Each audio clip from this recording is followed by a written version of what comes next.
Hey everybody, welcome to the Mando Fan Show here in the Resistance Base. We're calling this episode 5. There's something familiar about this place, and the reason for that is Tatooine, but we'll talk more about that later. We're here to talk about Chapter 5 of The Mandalorian called The Gunslinger. Lacey is here with me, and joining us, a call in the subs, last second, in the clutch, 2 outs, bottom of the ninth, Clayton Sandell. Welcome, Clayton, to the Mando Fan Show. Scraping the bottom of the barrel on a Friday evening. Good to be back. How are you guys? Good. Now, you didn't spend any more money on your production budget for your set back there, right? Since the last No, time? we blew through that budget, so there's nothing left. Capped. I can't change. I can rearrange things and, Right. and maybe change the color of the lights, but that's about it. All right. We'll wait till fiscal quarter one of 2020 to update the Exactly. the set there. That is But correct. thanks so much for rearranging stuff and joining us today. We appreciate it. Yeah, no worries. Okay, so The Gunslinger. We are 5/8 through the season of The Mandalorian, and what we're going to do here first, as always, is rate the episode 0 to 10 on the Pedro Pascal face scale. If you're watching on YouTube, you will see the icon come up with the slots for Pedro Pascal's face, because that's the only time we're going to see it, I think, talking about The Mandalorian. But I'm going to start off and just give my rating, which is actually my lowest of this season. I gave this episode a 6.5 on the Pedro Pascal face scale. And I know I'm getting booed right now, I'm sure, out there. I'll try to give my reasons why in a little bit, but now we'll go to Lacey. What did you rate Chapter 5 of The Mandalorian? So, I gave this an 8, which I believe I gave... That's low for you. But I also gave, I think, episode 4 an 8? It was something like that. And I remember I was talking to my husband today about it, and he was like, so did you like them equally? And I was like, no, I kind of like this one better. And he's like, then how can they be the same score? So we're winging it. You're winging it's it. an 8. So that's okay. Yeah. All right, Clayton, your first rating for the Mando Fan Show, Chapter 5. What did you give this one? My first rating, I gave this 7.5 Pedros, and I was thinking if there was a comparison, episode 3 for me was the best so far, and that would have been 9.5 Pedros. So All right. just to give you an idea where I fall on the scale. Okay, so as a measure there, I like that, because Yeah. I believe Chapter 3 is my highest too, with like an 8.5. I haven't touched Okay. 9 yet. I'm being very picky. I yeah. gave it a 9. Did you? Okay, there you go. I have a feeling Taika Waititi is going to get me into the 9s with the final episode, yeah. but we'll see. That should be cool. All right, and then that averages us out to a 7.33. So 7 1/3 Pedro faces. There it is on the screen, I'm sure, because Lacey's very good at magically making things appear. This side of the nose. Right there. Yeah, that side of the nose, a third of Pedro's face. So Lacey, our patrons, what we do is we pitch it to them to give their scores, and you averaged out their score. Were they near us? What was their score for this chapter? They were close to us, but surprisingly, a couple weeks ago, I think it was with episode 3, because everyone likes episode 3. We had like 12s and 11s and 21s. Cheaters, yes. Like yes. crazy numbers out of 10. Yeah. Too many faces. This week, we had a ton of 5s, 6s, 7s, very low. But they came close to us with a 7.5. Okay. All right. So, yeah, that's probably the closest we've been in line with the patron scores. They're usually way above us, positivity-wise. They're very positive people. Yes. Like your scores. They're on the Lacey scale. In the Lacey scale, yeah. Okay. Now, remember, guys, if you want to be featured on the show, just tweet out your reactions to each chapter using hashtag MandoFando. We'll find it, and we'll put you on the show just like this person did. That is Evan at HarrisEv9. How are you, Evan? Evan was a little critical. I'm not going to lie. He's a positive He's always positive honest. fella usually. Yeah, he is honest. I appreciate That's true. his honesty.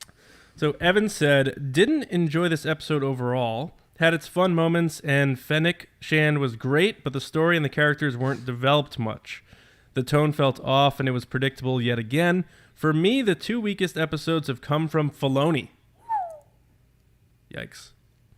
Not liking. I don't know if Evan's maybe just not a Filoni guy. Maybe he doesn't like the animated series. I loved the first episode, though.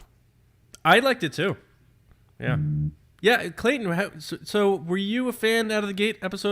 Chapter 1. I was a fan, but it wasn't. I wasn't over the top. I think I would have given the first episode about a 7. Okay. But they got better as 2 and 3 went on for me. So yeah. It was a bit of, you kind of had to ramp up a little bit. Yeah. Yeah, I hear you. I mean, we'll get into that more in the discussion in a bit, I guess. But again, if you are a patron of the Resistance broadcast, you can get the highway speeder bike style right on the show here by leaving a comment. And General Micah Harrison did that, and he wrote, "I give this 7 Pedro Pascal faces. I truly enjoyed some of the throwbacks and seeing all the Easter eggs, but as an overall episode in comparison to the others, it was just a little less compelling to me. Still loving Mando, and of course being able to talk about it at 5 a.m. with Todd Knows Best and the rest of the 3 a.m. Patreon squad. This is the way." So we They're have a lot on of night as owls. soon, as soon as it goes up, there are people like, "Did you see this?" That's great. I love that. All right, now speaking of did you see this, let's start talking about some Easter eggs that we spotted perhaps in this episode. No, Clayton, you have an article on GMA that you did that we can get into, but context is not important here. Basically anything that is a throwback or an Easter egg that caught your eye, or a reference, a quote or something that's a callback to. So let's go around. We'll go around the room one at a time here. Clayton, we'll start with you. A callback, a Easter egg reference that you spotted in this chapter of The Mandalorian. Well, this is the thing. I mean, there were so many of them, and I know we'll talk about them. But I mean, for me, it was when the Mandalorian walks into the Mos Eisley cantina. I mean, that was just like, we have not seen inside of that place in 4 decades or so, and Right. It was for me, that was the awesome part of it. But I will say, I think that part of my slightly lower score on this is that I was torn, because there were so many great Easter eggs and callbacks and references. There was just so much coming at you the entire episode. But at the same time, yeah, for me, it was the story didn't advance a heck of a lot in this chapter, but I thoroughly enjoyed all of the callbacks. In fact, I had to go back and look. I knew Filoni had directed the episode, but I didn't know that he had written it. So right. I was sort of curious to see who was behind this, whether it was Favreau or Filoni, and so I had to go back to the credits to see that. But yeah, so it was kind of torn. So many, but if I had to pick one Easter egg, it had to be walking into the cantina. Okay. Well, we'll make it back around to you for a few more. Lacey, did you have an Easter egg you wanted to bring up?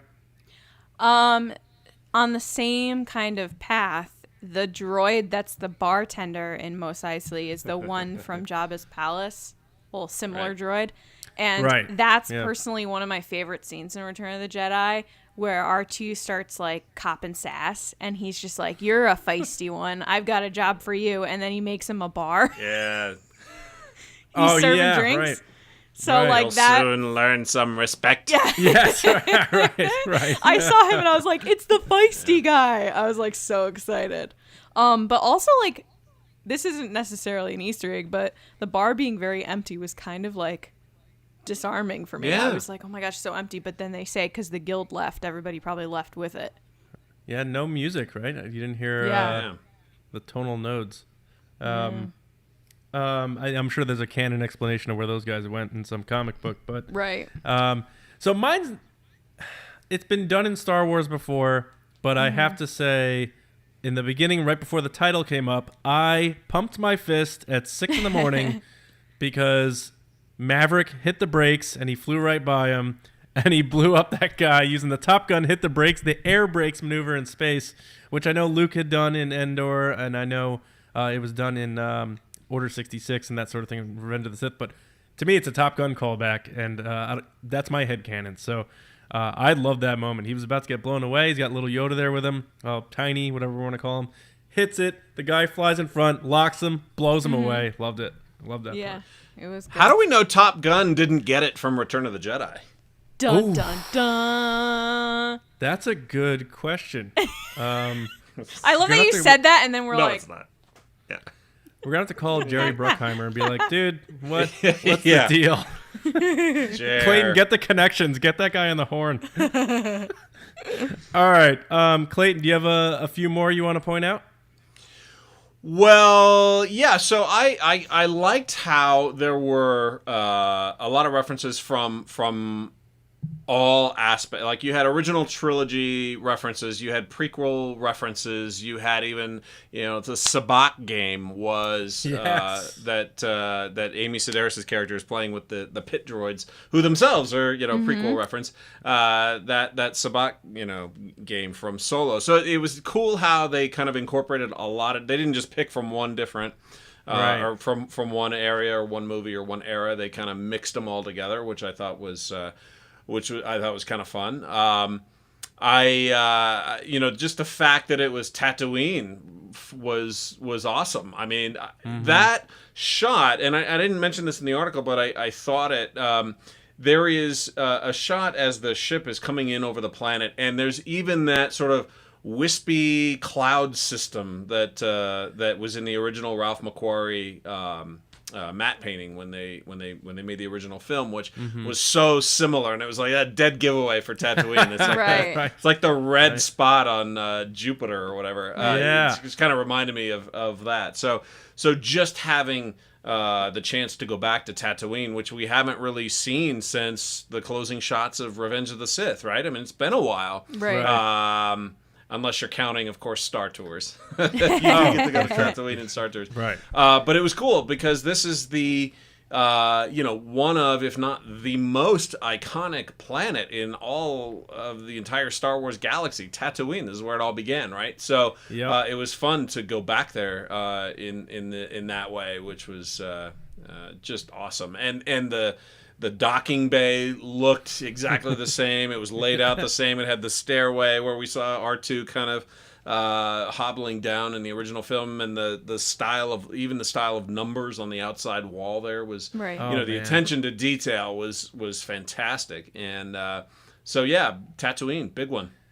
That's huge. Yeah, and it makes you wonder, like, when you were on the Resistance broadcast with us, you were talking about that volume room and how people didn't realize whether if it was real or fake. Yeah. In the I wonder if they recreated the docking bay room itself via the imagery from A New Hope almost. Because it looked I'm sure. so good. Yeah. I'm sure it was inspired by it, and who knows? I know they have the original blueprints. Maybe they kind of blocked it out and look. Right. Oh, I will tell you on second viewing with my son tonight, I noticed there's a green screen that was not taken care of in the visual effects that pops up. This is if you rewatch the scene where Amy Sedaris and her name is Pelly or something. Peli Motto, I think, something like that. When Baby Yoda comes out of the back of the Mandalorian ship, when he's coming down the ramp of the Razor Crest, and she walks over and picks him up. If you watch it, maybe on a computer monitor, the lower left corner, you can see just a hint of a green screen that wasn't painted out that doesn't show up in subsequent shots, but it's back there if you look for it. There's just a little That's so sliver of interesting. green screen. Yeah. Oh, That's, George would be Yeah. so mad. I know. Yes, exactly. Wow. But, So nitpicking, but it was fun. did to see you it. notice, and I want to get to, I know Lacey always has a good list here, so I'm crossing him off as he's going. He's getting him. He's good. You're Clayton good. Clayton and Lacey, because you both love A New Hope, did you notice that the shot of Mos Eisley from a distance looked verbatim the Yes. shot that they're Yeah. overlooking on Yep. that mountain with Obi-Wan? Yeah, that was cool. And the two moons as he's approaching the planet was verbatim the same shot of the Corvette flying over Tatooine too in the first shot almost of A New Hope. That's So what I the two- yelled at this morning was the shot of overlooking. I just was like, Tatooine! Like, because And it just, I want to know if in some kind of special features or something later on, they're going to say, well, guess what? We used the original matte painting Yes. for that too. And that sort of thing. That'd be cool. But all right, Yeah, I was actually curious to go back and kind of compare them and see if they are the same, because Oh, it that would be wouldn't cool. shock me if they Right. did that. Well, Like- since you have Disney Plus, you can. Yeah, can check tell it these out. two apart, and you're just looking back and forth trying to find differences, and you just can't do it. Yeah. Maybe some erosion on the mountain from Tatooine climate change. But anyway, Lacey, what else you got? So I have the character Toro is basically like B Team Han Solo if I didn't like him. Like if Han Solo was a character I hated, it would be Toro. But like they have him sitting in the same seat in the same position of Han Solo. The way he pulls his gun is Han Solo. Like he's dressed like Han Solo. I was like, what? What is this? Right. What is going on? But yeah, no, a lot of Han Solo going on there. I was looking for a blast mark in the wall, and I couldn't find it. Behind him, Yeah. Oh, yeah. the McClunky, the stuck-over famous pair. McClunky shot. The McClunky. Right. No, I agree. When I saw him with his leg up, I was like, "How dare you? How dare you?" I sit where he sat. Yeah, no. Right. Yeah, that was a bold choice, though, to have Right? him in the same booth, in the same position, Right. feet up on the table. I mean, it was just like a knock you over the head kind of reference. And I was Right. just like, can we not? Right. And then he tells Mando to Sacred sit ground. where Greedo sat, and he's like, "Take a load off," and he's like, "Well, I don't know if you want to be sitting in that chair in that place." But I'm sure if you asked Harrison Ford, he'd be like, "I don't care." I don't care. I'm going with a quote. Clayton, I know you pointed a few of these out, but Okay. one that really jumped out at me is when he said, "She's no good to us dead." Yep. Oh, yeah. Right out of Boba Fett's book to Vader. So very on the nose, but maybe it's just the style of how Mandos operate, and I got a kick out of that one. Yeah, that was a good one. That was a very good one. Now, you had others that you had pointed out, I believe, right? Yeah, I had when they were out in the desert trying to figure out what to do, and Toro's like, "What are we gonna do?" And he goes, "She's got the high ground. Yeah. She's got the high ground. Yes. We gotta wait. She's gonna wait for us because she's got the high ground." So that was a pretty obvious Obi-Wan and Anakin on in Revenge of the Sith reference. But yeah, I think those were the two main ones that stood out. The "She's no good to us dead." I think there was a little fist pump when I heard that one. Yes. That was Yeah. cool. Yep. Lacey, any others? Like quote wise, not necessarily, just but anything. like Yeah. mentions. They mention the Hutts. They mention the Republic again. Which again, every episode we hear about the Republic, it's how like incapable they are of doing what they need to do to get things going. Right. Yeah. And then a mention of Beggar's Canyon, which Yeah, is where that was cool. Luke and And the Dune Sea, the Dune Sea. Yep. where old Ben was living out beyond it. I saw R5D4, what looked like R5D4, rolling up in Yeah. the Mos Eisley Cantina. Motivator intact, perhaps? Did you catch that she was playing for a motivator? Yes. Yeah. And I then did we see that. see him in the next scene, and I was like, "Is that his?" Ah, yeah, that's a good one. Yeah, I actually missed him the first time around, but I saw him the second time. That was cool. Yeah. And she said that Mando's ship had a lot of carbon scoring, which Yep. was R2D2's affliction. Yeah. In A New Hope. So a lot of like A New Hope Easter eggs Yep. from Tatooine on Tatooine again here. Yeah. Filoni was really going for the member berries from the original movie there. Yeah. Yeah. Any final ones? Any others standing out to you, Clayton, that you want to throw out there? Not really in the Easter eggy category, but more just kind of big sort of tonal changes and things that seem to have evolved over time, which I thought were kind of fascinating. If you want to get into those. Okay. We'll get into that in a minute when we just have a casual discussion about this thing. Lacey, Yeah. any final ones? Well, we didn't really talk about. There are banthas, Tusken Raiders, a dewback, speeder bikes, and a gonk droid. Yep. Star Wars, Star Wars, Star Wars, Star Wars, Star Wars. Yes. Yeah, my son noticed the gonk droid right away. Yeah. Yes. It's always That fun was seeing cool. a gonk droid because you know there's a person in there just bopping around. It's just fucking around. That's it. And That's it's about it from my list. It's about 120 degrees inside. Exactly, yeah. Unless they were in that Manhattan Beach studio in a nice 68 degree situation. There you go. Yeah, yeah. All right, so we have a tweet here from Darth Glucosa who said Chapter 5 was the biggest Easter eggy fan servicey episode of The Mandalorian so far. All starting with a very familiar space shot. Great episode as well. Way to go, Filoni. So you have someone there saying, way to go, Filoni, as opposed to Filoni. Would you say it was a Suga episode? A Suga episode. Suga. The egg, Jawa. Come on, guys. It was only 2 episodes ago. Yeah. No, I forgot that's what they said when they had the egg. Yes. Suga. It was a very Suga episode.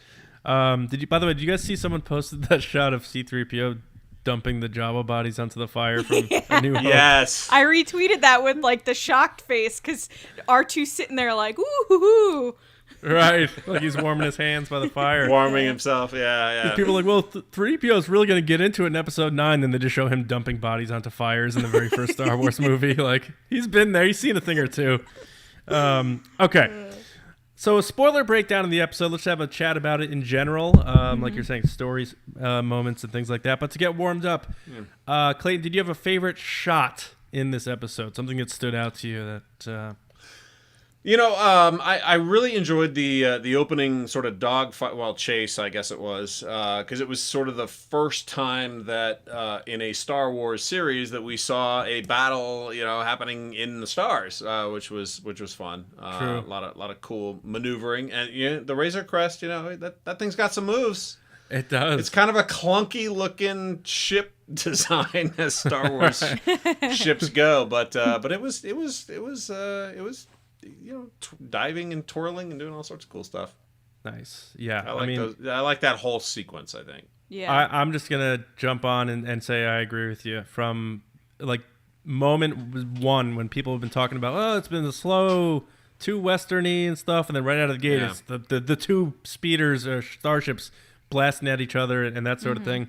I got like kind of Attack of the Clones vibes with the Obi-Wan and Jango Fett chase. Oh, yeah. So I dug that, and like you say, it's in a TV series, and it still felt big, and it felt Star Wars. So, and unfortunately for me, that was my favorite part of the episode, I think. But I liked it kicking off out of the gate, even before the titles came up. That's what we saw. So I thought that was cool.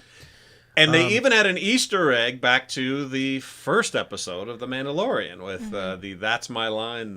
Yeah. Oh, at the end. Yes, warmer. That's cold, how right? heavy Easter eggy this show was. right. Suga. Yeah. Right. Are you really trying to make that a thing? No, I just like that they say it. I think it's so funny. That was the best part of that episode. Was that your favorite shot of that episode? Them saying Suga? Yeah, kind of. What was your favorite shot from this episode? So I loved the beginning like you guys did, but I also love the part where Baby Yoda comes down the ramp. Yes. Which I think is CG. Now, I know a lot of it's puppet, but I think that shot was very CG. It looked very CG to me. Mm-hmm. Yeah, I think Favreau recently, in the 5 billion articles that have been coming out for Star Wars this past week, said they did do CG for some stuff, but they tried to only limit it to how a puppet would be able to operate. So unlike Yoda flipping around in Attack of the Clones, it would still have to move slowly and that sort of thing. Yeah, and the puppet's eyes are always open, is what I've heard, and that they use CG to make it blink and stuff. But, yeah, no, it was such a fun shot because you have Amy Sedaris' character being like, oh my god, I'm going to kill whatever's coming out of this. And here comes this little thing, just like, hey. Right. Well, anytime in Star Wars you see that ramp lower, it's always Darth Vader, Kylo Ren, Stormtroopers or something. Or bad, yeah. Or Han and Luke saying, "Hey, can you give us a hand with this?" And then you blow them away. But this time it was just little 6-pound, 8-ounce baby, Sweet baby Yoda, which they're officially calling the child on merchandise, I guess. Yes. which is funny that they're calling it the child, but yet Mando can't realize that he can't leave it alone. Yeah, true. Dude's But he got to has get that memo together. He's just missing it every He episode. has no problem just being like, "Hey, person, I just met you 6 minutes ago. Can you watch this really prized child?" Yeah. Okay. All right. So let's just get into it then. Clayton, why don't you start us off about this episode, your overall vibe, story, and that whole deal? Sorry, I was distracted by Lacey's cup, which is like 3 times the size of her head. That's her motif. Yes. Usually it's a barrel. Yeah, sorry. I have what this was one. the question? Yeah. I have that one. Yeah. No, just your overall thoughts on this episode in general, story arc, character angles, new characters, whatever you want to talk about. Yeah. I liked it. I thought it was still doesn't live up to all of the great turning points and action of episode 3 or chapter 3, but I still liked it, even though it didn't advance things much. I really liked Fennec Shand, and I am hoping, and I want to know what you guys think too. I mean, I can't imagine she'd be gone already. Hopefully not. Mm-hmm. But she seemed to be, laying in that same position for quite a while. As the suns went back down again. Right. Yeah. So I'm gonna kind of reserve judgment on it until we see what her actual fate was. I do think it would be I think it would be a huge waste of talent and character for that character to be gone already. But no, I liked it. Baby Yoda kind of takes a back seat in this one. Which I thought was fine. I mean, he had his until he speaks or does something else. I mean, there's only so much cooing, you can get out of him with it. Right. I loved Amy Sedaris. That was sort of a surprise. It took me a second with the wig, like I knew. And no eyebrows. I was like, who is this person? Yeah. Instantly, the voice. It was like, well, wait a minute, who is this? Oh, yeah. And then when it clicked, it was like, oh, that's cool, and kind of a neat. You saw Horatio Sands. You saw sort of a comic in episode 1, or chapter 1, which is also a Filoni episode. So it's kind of cool. He's like seems to be dipping into the comedy, sketch comedy world a little bit. That's a good point. Yeah. So round out his characters, fill some of these roles, which I thought was kind of cool. I love the overall mix of eras and stories. And 2 things stood out to me in this episode that kind of showed a little bit, and I don't know if it's necessarily a PC thing or what, but it certainly shows some sort of evolution in the Star Wars world and the Star Wars galaxy, and that is when the Mandalorian walks into the Mos Eisley Cantina. What struck me immediately is that there are, like you said, there's no music. There's a lot fewer people in there, but there are now droids everywhere. Right. So the place that banned droids, that kicked C-3PO and R2-D2 out into the street. Right. We don't serve their kind here. All these years later seems to have had some sort of revelation. Maybe there was a galactic law passed or something. I don't know. Right. Some sort of equal access law. But now you have droids in the cantina, which struck me as being very different. L3's efforts didn't die in vain. Yeah, exactly. Right. Droid rights. All the way. Yeah. Which I thought was a really interesting sort of change. Although, and then I thought, well, in Oga's Cantina in Galaxy's Edge, I mean, there is a droid DJ, so right. It's just a different world nowadays, guys. It's just different. It's more enlightened and droid friendly, I guess. Yeah. But I think more significantly, the one that stood out to me was. The other scene that stood out to me is when Toro and the Mandalorian run across a couple of Tusken Raiders, which I thought was great. I thought the way that scene was shot and the sort of surprise out of it was cool when he's sort of talking smack about them and they're standing right behind him and he doesn't know it, which I thought was great. But there was definitely a message in there that this is not your 1977 Star Wars. Right. This was, they are Sand People, Tusken Raiders, clearly an analog to Native Americans in that setting. And, they were sort of purely evil bad guys back in 1977. And now the Mandalorian is showing them much more respect. He has a line in there about how he says the Tuskens think they're the locals. Everyone else is just trespassing. Right. And he takes the time to not just blast them into the sand, but takes this time to do something which I don't think we've ever seen before, which is sort of a sign language version or a version of sign language in the Star Wars world. Right. But takes the time and shows them the respect to negotiate safe passage from one spot to another, which really stood out to me as a big difference. I mean, in 1977, he just would have pulled out his blasters and his explosives. Or wear fair. a robe and go like this. Or wear a robe, yeah. Yeah, which make a I Crate thought Dragon was sound, yeah. yeah, which I thought was a really interesting choice that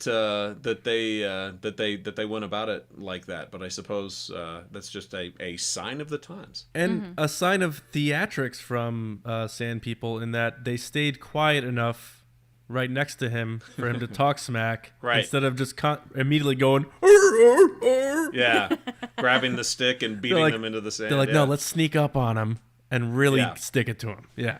Yeah, exactly. Yeah.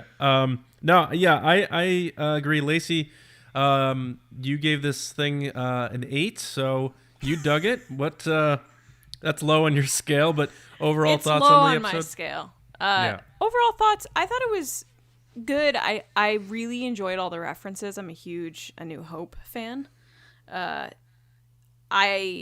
Similar to what people have been saying online, I see this as kind of like a filler episode, which I know some people don't like, but the way I'm saying it is when you read a comic series or watch any other show that has like 24 episodes in a season, every once in a while you get an episode that doesn't necessarily move the overall plot forward, but gives you a fun episode to watch. So if you miss it, you don't miss any big plot points, but you don't have to watch it to get the rest of the season. Like Buffy the Vampire Slayer has a ton of those where nothing big happens, but she goes and fights someone or defeats some monster, and then that's the end, and then they move forward. I felt that, like episode 2, this is one of those episodes that, like, if you missed it, yeah, you missed a lot of fun, and you missed cool references as a Star Wars fan, but I don't think you necessarily missed anything. The only little piece that I'm like, maybe, is the end, where you see someone's feet.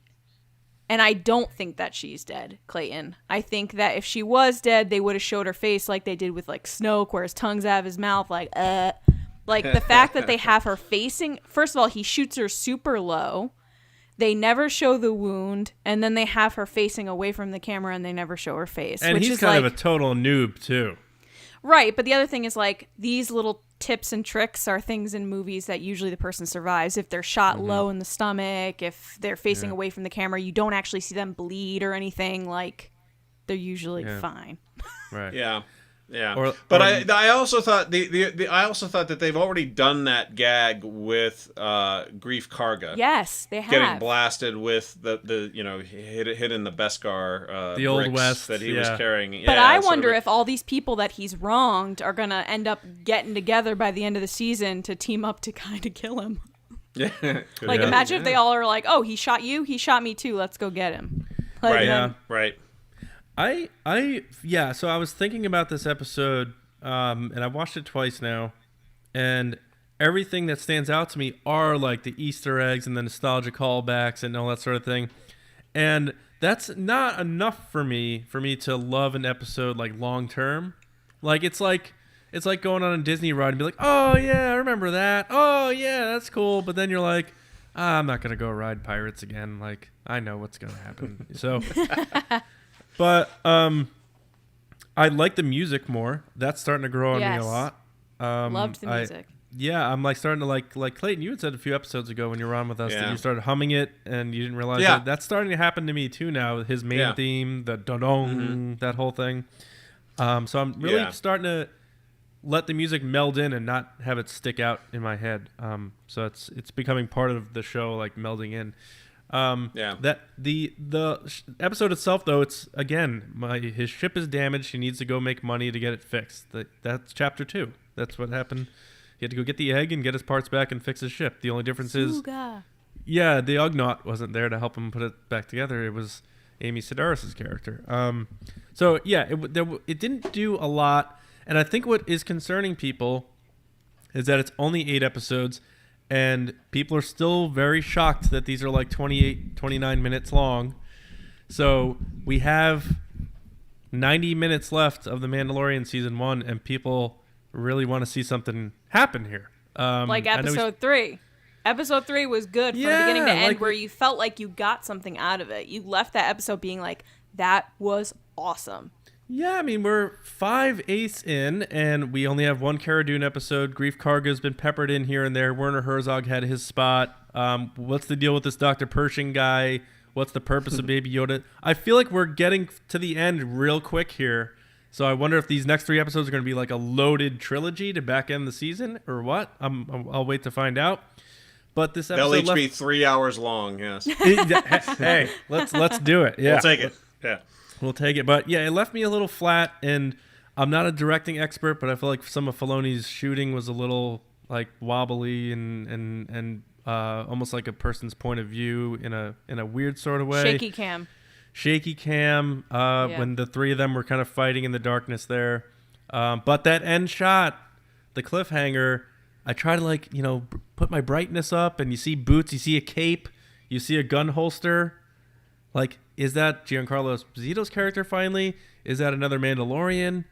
Is it Grief Karga? Like, do you guys have guesses on who you think that is? I mean, my buddy Ryan Parker today wrote an article for The Hollywood Reporter suggesting it might be Boba Fett. What? I don't know that buy that one. That's crazy. Oh my god! I don't know that buy that one. But yeah, my guess is it's Esposito's character. That's who I thought it was. But that was my assumption anyway. Did he have a cape in the trailers? Do we recall? I think he has a black. Don't they all? I'm I sure guess you're right. Yeah, black cape. Maybe it's Lando. No. Maybe. I did want to just Phil Sostak, if you don't follow him, he's with the Lucasfilm art department, and he put out a couple of tweets earlier today, which I thought sort of addressed this point. He says, I really don't get the recent uptick in denigrating certain TV episodes as filler.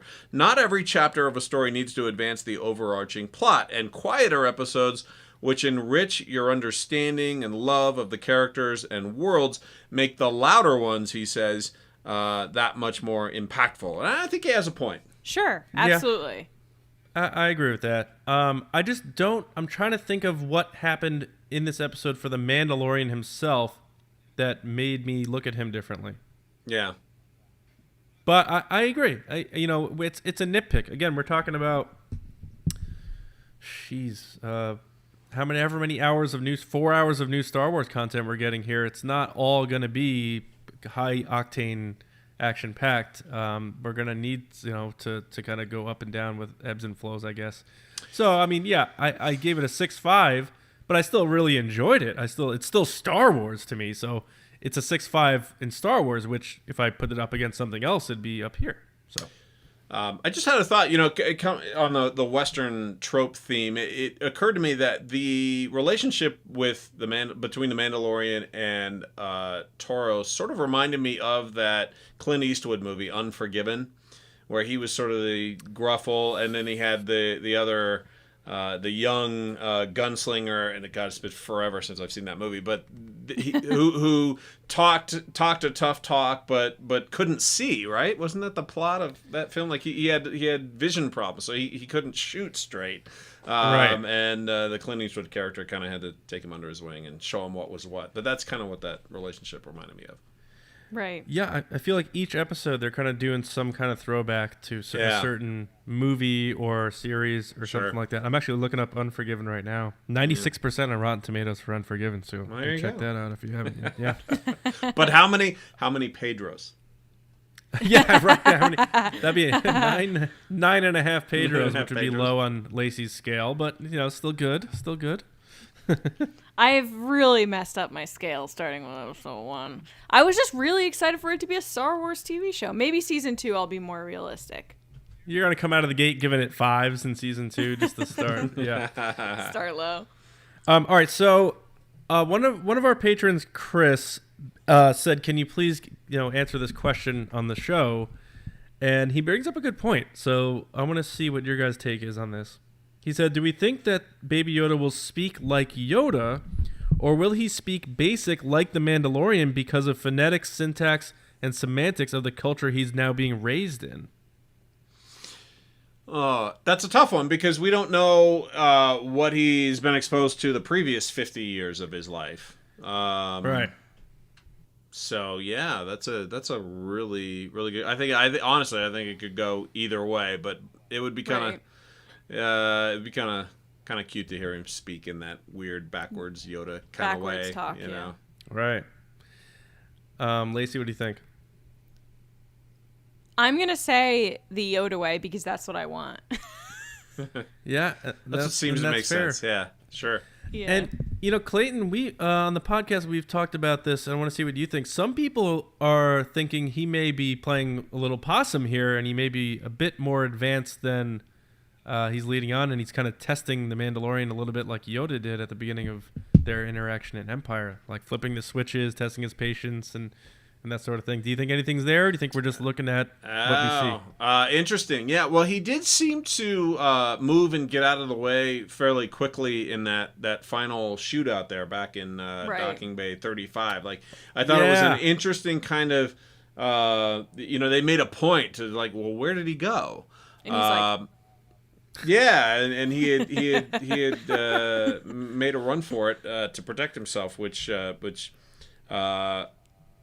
seemed kind of a weird point to make. Like, the where did he go? Like, he should have been just right there.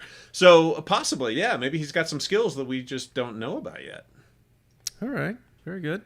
Okay, now we're going to look ahead briefly to Chapter 6 before we close it out, but I do need to give away the Mando code for this week. So if you've been watching or listening, you learned about the Mando code a couple of weeks ago, where we're revealing one number out of 6, one number each episode until the end and until the finale. And when we reveal the final number, we will give instructions on what you can do to enter to win the bounty. Now, the bounty is a Black Series Boba Fett premium electronic helmet. So I hope you kept paying attention and you've gotten the first 2 numbers, because the third number is coming at you right now. This week's number in the Mando code is 7. So you have 3 numbers out of 6. Once you get all 6 numbers, you'll get instructions on what you need to do, and you may be able to win that sweet Boba Fett helmet. So, all right, guys, looking ahead to Chapter 6. Am I eligible for that, by the way? Yeah, you can win that. you code. actually are. Yeah. Just you'll have to hang it right behind you. Yes, exactly. Right below that lightsaber, and that'll be your update. My Death Trooper helmet. Yes, exactly. Yeah. There you go. Yeah. Perfect. Yes. We are supposed to see a couple of those guys, I think, in Mandalorian, if I'm not mistaken. Yeah. I think we saw them. Yeah, we've seen them in some stills, I think, or something. Anyway. Speaking of which, looking ahead briefly to Chapter 6, Clayton, do you think we're getting Giancarlo Esposito? Where do you think Rick Famuyiwa is taking us in this next one? Yeah, I think where we've seen in the last couple of episodes kind of these random bounty hunters coming out of the woodwork to try and get these 2. I think now you're going to see in the next episode maybe a higher level, more organized sort of full court press from another Imperial type with a lot of troops behind him to really kind of step this search up, because we haven't really gotten into it, but there is some reason that the client and Pershing want this creature. So we don't know what that is yet, but the stakes are clearly very high, and they're going to do whatever they can to get him back. So I think in the background of these kind of random bounty hunters that we've run into, there's been some effort building to create an organized force to really show up, and probably this is leading to some giant final confrontation. But I think we're going to start to see the beginnings of that effort show up soon. I like that. And then maybe you get all the people Mando's met along the way come in to help him, sort of thing. Perhaps, like you yes. get Cara Dune show up, Ognolte, IG-11 maybe with a new head. Who knows? Little Avengers at the end of Mandalorian or something like that. There you go. Yeah. Lacey, where are we going in Chapter 6? What's going on? Well, I think, playing off what Clayton said, you've got the Empire people that are looking for him, like those bad guys. But then you also have all the bounty hunters looking for him on the other side that they feel betrayed. So you now have two dangerous groups looking for him. So they're all going to probably converge at one point towards the end of the season, which we're getting towards that. But I think we're going to get Giancarlo Esposito in the next episode. Nice. Because we have to introduce him at some point, and I feel like he's one of those characters that will carry through the next three. Nice. And maybe your boy Bill Burr. Where's Bill Burr? I've been waiting. Oh yeah, Bill Burr. yeah. I've been waiting my whole life for this. He's the one that's shooting the blaster rapidly, right? In one of the trailers. With like the 1980s. Yeah, the two. Like, yeah. Predator style on the Yes. Right. Yep. shoulder. I'm hoping we see more of Werner Herzog, because my favorite line in the season so far is when they bring little Yoda in and he goes, yes, yes, yes, yes, yes. I don't know why. I just thought that was so great. Anyway, everything he says is so precise, too. I could listen to that guy just read me a story and I'd be enthralled no matter what it was. It could be instructions on how to fix a lawnmower and I'd be like, all right. Put together an IKEA shelf. There you He'd go. Be like, first you get the Allen wrench. Right. Yeah, exactly. You can't have enough of those. Oh, boy. All right. So that's pretty much it. So we are looking ahead to Chapter 6, 1 week from today. So, Clayton, I want to thank you so much for taking the time, rearranging your schedule. Biggest Clayton fan. Woo! Pushing dinner back an hour, all that good stuff. As always, where can people find your article about this chapter, and where can people annoy you on social media? Yeah, well, I tweeted it out today, so my Twitter handle is Clayton_Sandell. And then you can, if you go to abcnews.com and just search Mandalorian, I'm sure it would pop up. But yeah, those two places. Excellent. Lacey, as always, everyone already knows, but where can they find you? People can find me on Instagram and Twitter at Lacey Gilleran. All right. Thank you so much for that. Although I'm disappointed Clayton has not worn a Kylo Ren cosplay outfit yet. No, I'm woefully short on my birthday's Kylo in Ren's February, so if you want to. Okay. Very good. I will do my best. Right. I got to see what the new costume is though from the new film, because they change every film. Yeah, right. with the red. Yeah, you have to change it slightly to sell more action figures. Right. As always. Yes. Right. Subtly. But not enough to redo the action figure. They still need that mold. So just slight, like a paint variant. Exactly. That's true. Hasbro's got to pinch those pennies. All right, guys. You guys make sure you go to StarWarsNewsNet.com every day for your Star Wars news, reviews, editorials, information, and more. You can find me, Lacey, sometimes Clayton, and always James on the Resistance broadcast on Mondays and Thursdays. If you want to support us, head over to patreon.com/Resistance broadcast if you're not sick of us 3 times a week as it is. I do want to thank our generals over there. That is CARMELO, Brian Shalito, Andrew Staley, Neil Lowry, Jeremy Myers, Neil Shaw, David Probus, John Risi, JG Carr, Seth Kime, Micah Harrison, and Val Trichkoff. Thank you. You guys are the reason why this video happens. It takes a lot of time out of our day to make this stuff, so we appreciate all of your support. Next Friday, we will be joined by Nick from the band Bayside. He's a huge Star Wars fan, so we're very excited to have him join us to talk about Chapter 6. So thanks for watching, listening, being Mando Fandos with us here on the Mando Fan Show, and we'll see you next Friday to talk more Mandalorian. See you around, kids.